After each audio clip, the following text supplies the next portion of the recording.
오늘 이에 그와 함께 가시세라는 말씀으로 우리 함께 말씀 나누도록 하겠습니다. 지난주 우리가 회당장 야이로와 그 혈루증 여인의 사건에 대해서 대략적인 배경에 대해서 함께 이렇게 나눠보았습니다. 두 이야기 속에서 한 가지 공통점을 찾을 수 있었다면 무리 속에서 두 종류의 믿음이 무리 속에만 있는 게 아니라 그 안에서 나와 자신의 정체성을 드러냈다는 것이었습니다. 이것을 다시 한번 정리해보면 무리 속에 숨어있는 관객과 같은 신앙에서 빠져나와 자신의 정체성을 예수님 앞에 보여드리는 믿음이라고 정리할 수 있겠습니다. 여러분, 야이로는 단순히 아버지라고 어떤 딸의 아버지라고 기록하는 것이 아니라 성경에서는 그를 콕 집어서 회당장이라고 기록을 합니다.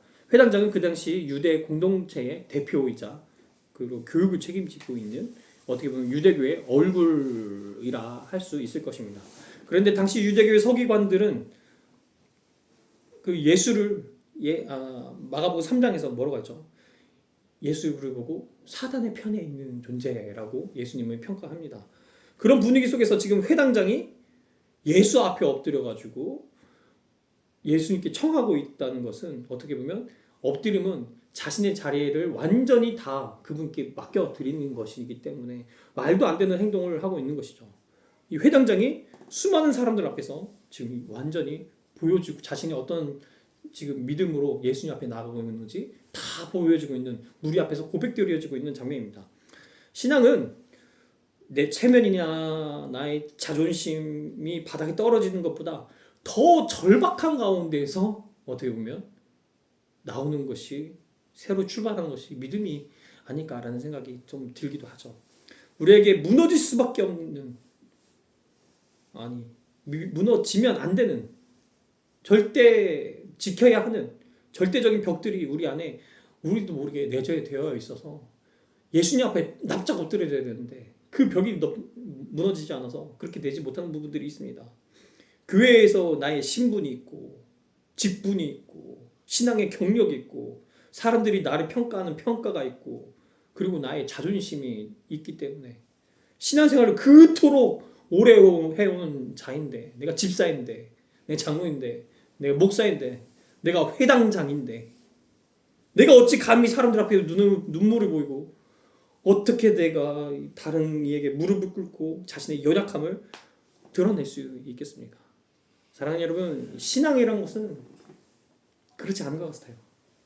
믿음은 무너질 수 없다고 생각하는 그 자리마저도 무너질 때에 진정성이 시작되는 것 같습니다. 올해 들어서 제가 너무 감사한 분들이 계속해서 너무 많이 있는데 남자 집사님 중에서는 우리 김경 집사님, 여자 집사님 중에서는 우리 원하나 집사님 특히 감사한 마음이 듭니다. 왜냐하면 이 두 분의 스토리가 우리의 신앙이 성경 속에서 머무는 것이 아니라 현실로 다가오는 어떤 통로로 만들어 주셨기 때문입니다. 우리 김경 집사님 공황장애가 있다는 것을 우리 남성교회를 통해 가지고 직접 밝혀주셨죠. 얼마나 큰 용기였는지 그토록 오랜 시간 동안 신앙생활하면서 내가 신앙생활을 했음에도 불구하고 그렇게 무너질 수 있다는 것. 가정 안에서 강철같이 강한 아버지가 나는 괜찮지 않습니다 라고 공동체에 자신의 연약함을 드러낼 수 있는 것. 아마도 우리가 가지고 있는 지사님에 대해 쌓여있는 어떤 이미지가 완전히 무너지는 시간이었고 어떻게 보면 지사님이 지키고 있던 그 체면마저도 다 무너질 만한 것이 완전히 드러나는 시기가 아니었는지 모르겠습니다. 우리 원하는 지사님도 비슷한 계기로 여성교회 수련회를 통해서 무너진 삶을 밖으로 꺼내셔가지고 어떻게 보면 숨기고 싶은 그런 연약한 것들이 드러나 우리들 모임이 더 깊어지게 만드시는 그런 역할을 해주셨죠. 여러분 이런 일들이 우리 교회에서 드러나기 시작하는 것 그것은 가만히 보면 신앙은 우리가 강해 보이기 위해서 살아가는 그 기술을 배우는 것이 아니라 우리의 무너진 자리가 드러나야지 밝히 드러나야지 우리가 예수님 앞에 온전하게 우리 모습 그대로 나아가게 만드는 통로가 되는 것 같습니다. 그러면 신앙은 단지 성공한 이야기, 어떤 간증, 정말 제대로 된 훌륭한 간증을 말하는 것 같지 않아요. 오히려 신앙은 우리의 상처를 공개하면서 나는 이렇게 힘든 시간들을 보내왔습니다 라고 말하는 것이 그 무리 속에 숨어서 그냥 대중 속에서 있는 존재가 아니라 그것에서 나와서 예수님과 1대1로 동행하고자 하는 그 시작점이 만들어지는 계기인 것 같습니다.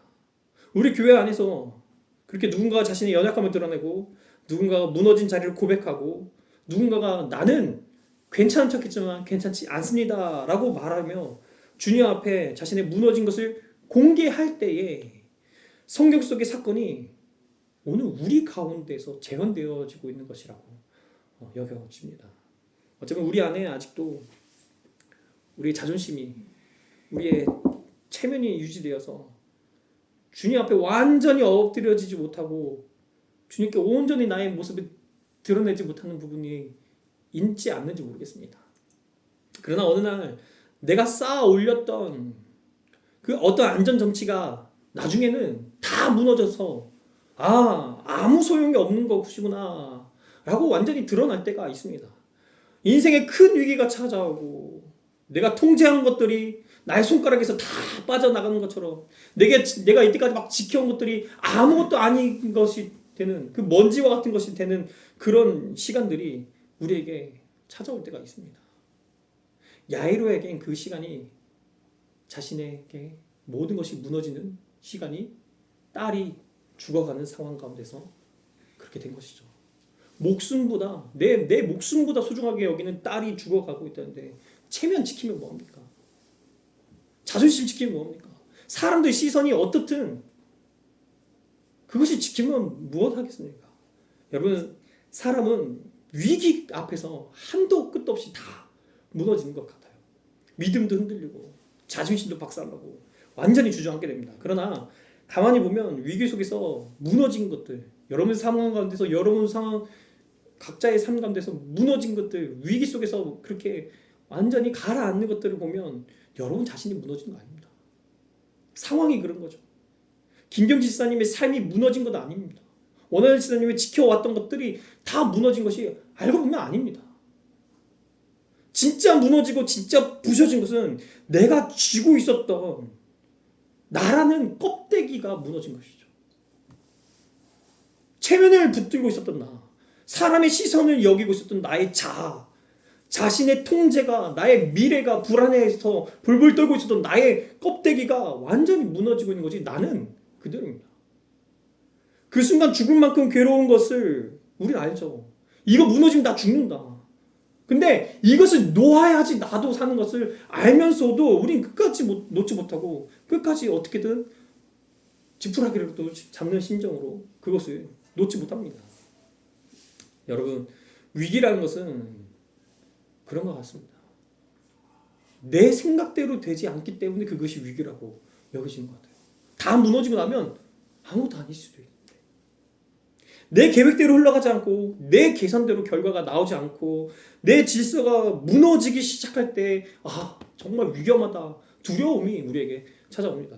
그러나 진짜 위기가 파괴하고 있는 것은 사실은 나를 파괴시키고 있는 것이 아니라 위기가 무너뜨리고 있는 것은 주도권을 쥐고 있는 그 껍데기의 나를 충분히 내가 해낼 수 있는데 내가 해내지 못하는 그 나를 무너뜨리고 있는 것이고 끝까지 지켜내고 수 있다는 그 확신을 가지고 있는 내가 그 껍데기에 내가 벗겨지고 있어서 내가 괴로운 것 같습니다. 우리는 그 껍데기를 벗고 나면 그때 비로소 진짜 예수님 앞에 긍휼을 구하면서 나아갈 수 있는 우리가 될 수 있고 정말 예수님 앞에 살려달라고 엎드려서 주님께 나가는 자존심이고 뭐고 딸이 죽어가는 야이로의 모습처럼 우리가 그렇게 되어질지 모르겠습니다. 여러분 위기 앞에서 절망하지 마십시오. 당장은 한도 끝도 없이 무너질 것 같지만 하나님은 그때 그 시간을 통해서 여러분을 겪고 있는 자아를 다 벗겨내시고 집사라는 직분을 다 찢겨 버리시고 껍데기 가련 우리의 체면들을 다 벗겨내시고 계시는 그런 시간을 우리가 통과하게끔 만들고 계신 건지도 모르겠습니다. 여러분, 여러분의 간절한 심령 가운데서 여러분은 어떤 기도로 하느님 앞에 좀 나가고 계신지 모르겠어요. 예수님 앞에 엎드린 야이로의 간청, 야이로가 예수님 앞에 나와서 간청하고 있는 내용을 보면 생각보다 꽤나 좀 구체적입니다. 23절 말씀에 보면 이렇게 하죠. 간곡히 구하여 이릅니다. 간곡하게 기도합니다. 내 어린 딸이 죽게 되었으니 오셔서 그의 손에, 그러니까 그의 위에 손을 얹으사 그로 구원을 받아 살게 하소서라고 합니다. 예수께서 딸을 살릴 수 있다는 믿음은 그에게 확신하게 있습니다. 근데 그의 요청을 보면 자세한 조건들이 붙어 있습니다. 어떤 것이요? 당신이 오셔야 합니다. 그리고 그녀에게 몸에 손을 얹으셔야 합니다. 그리고 구원받아 살게 하십시오. 그 간청을 들여다보면 그냥 단순히 살려주십시오라는 믿음이 아니라 어디로 와서 무엇을 어떻게 역사해 주십시오라는 회당장으로서의 경험, 종교 지도자로서의 생각, 틀에 잡혀있는 방법들이 담겨있는 것이죠.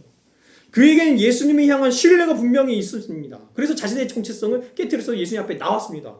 그러나 자신의 생각하고 있는 방법은 아직 깨어지지 않고 있는 것입니다.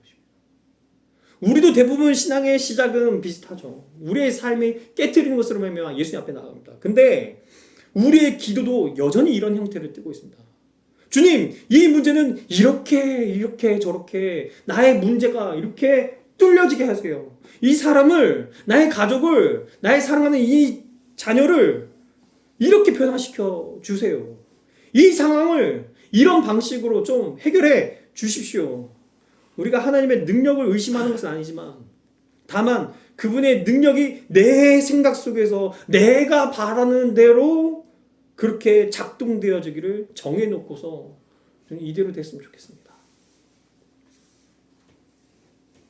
여러분, 우리가 예수님을 믿는다고 하면서도 예수님의 죽음까지 온전히 주님께 맡겨드리지 못하고 있지는 않습니까? 예수님이 하셔야 한다는 것은 우리가 믿음으로 알고 있지만 어떻게 하실는지까지도 우리가 통제권을 갖고 있는 것은 아닌지 모르겠습니다.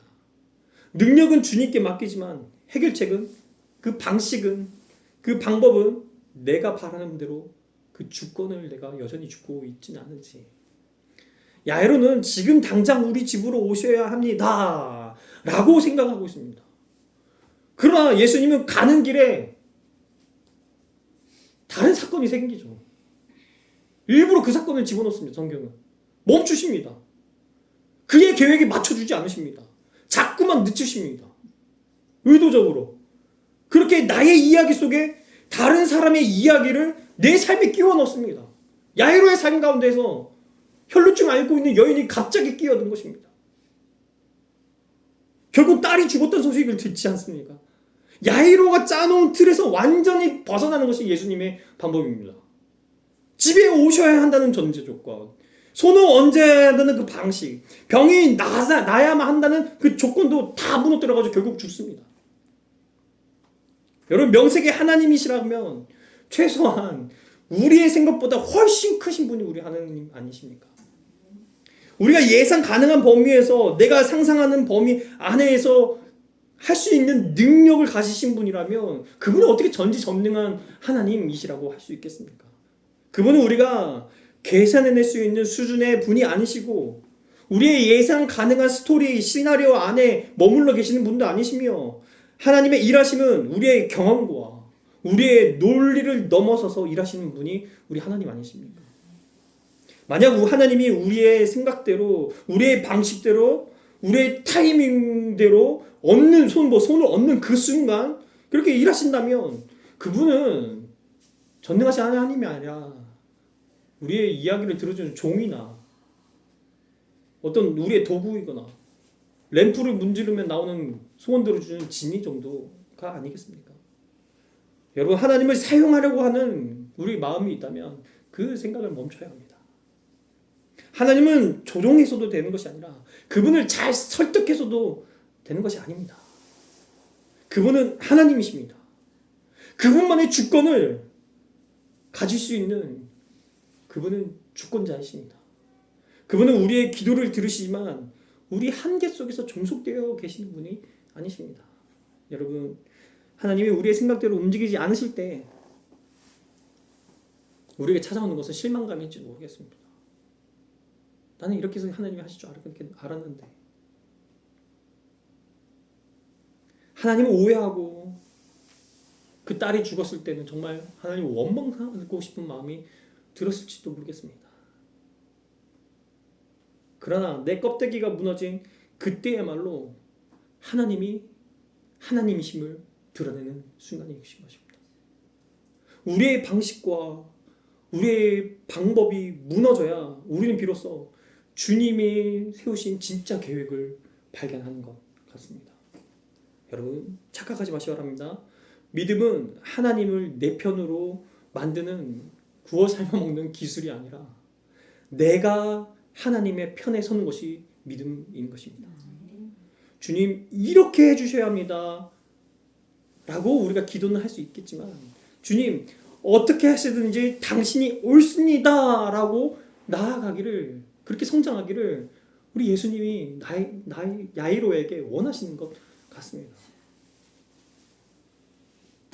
마지막으로 복음의 놀라운 좀 짧게 하려고 하다 요거까지 하고 마무리할게요. 요거 해야지 마무리가 될 것 같아서 놀라운 것은 예수님의 야이로의 믿음이 처음부터 완벽했기 때문에 예수님께서 그냥 저를 위해서 와주십시오 할 때 따라가신 것이 아닙니다. 그가 믿음이 미완성인 것을 아시면서도 불구하고 자신을 애타게 찾아온 야이로를 예수님은 내팽개치지 않고 따라가신 것입니다. 24절 말씀에 보니까 이렇게 나오죠. 이에 그와 함께 가십니다.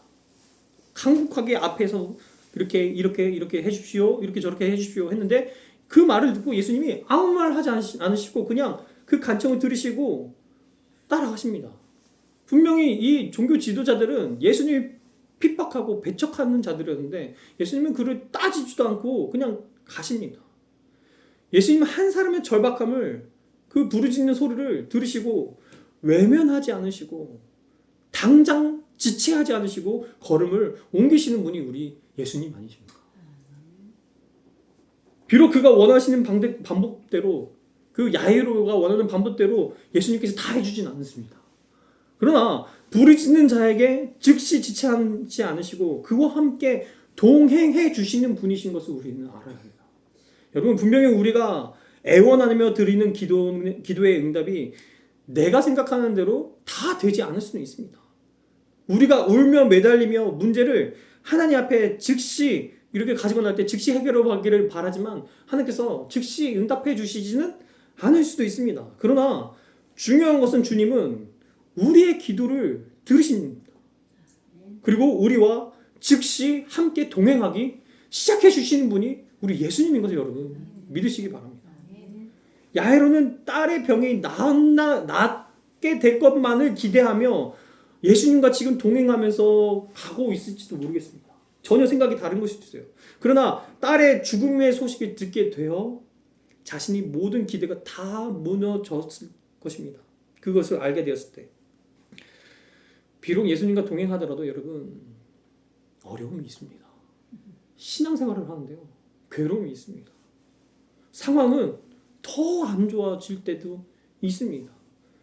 그래서 그 예수님과 동행하고 있음에도 불구하고 이게 뭔가 싶어서 답답한 마음을 치면서 예수님께 따질 수도 있습니다.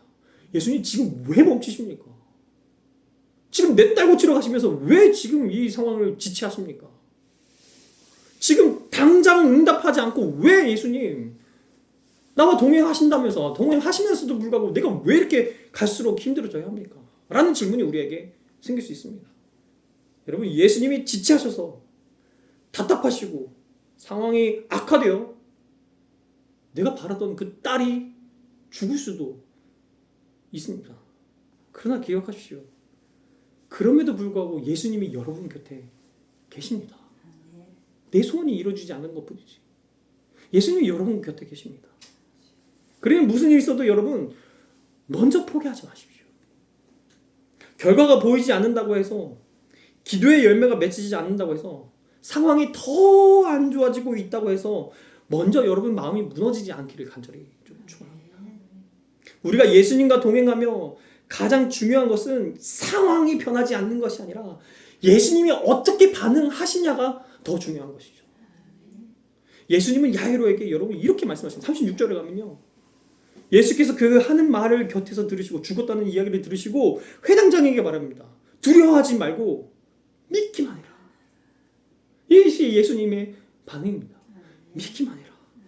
사랑하는 여러분, 주님은 우리의 결과를 요구하는, 우리가 예수님 이런 결과를 내주십시오라고 하는 그 자리에서 이제는 주님을 온전히 신뢰하는 사람으로 야이로가 변하기를 원하시는 거예요.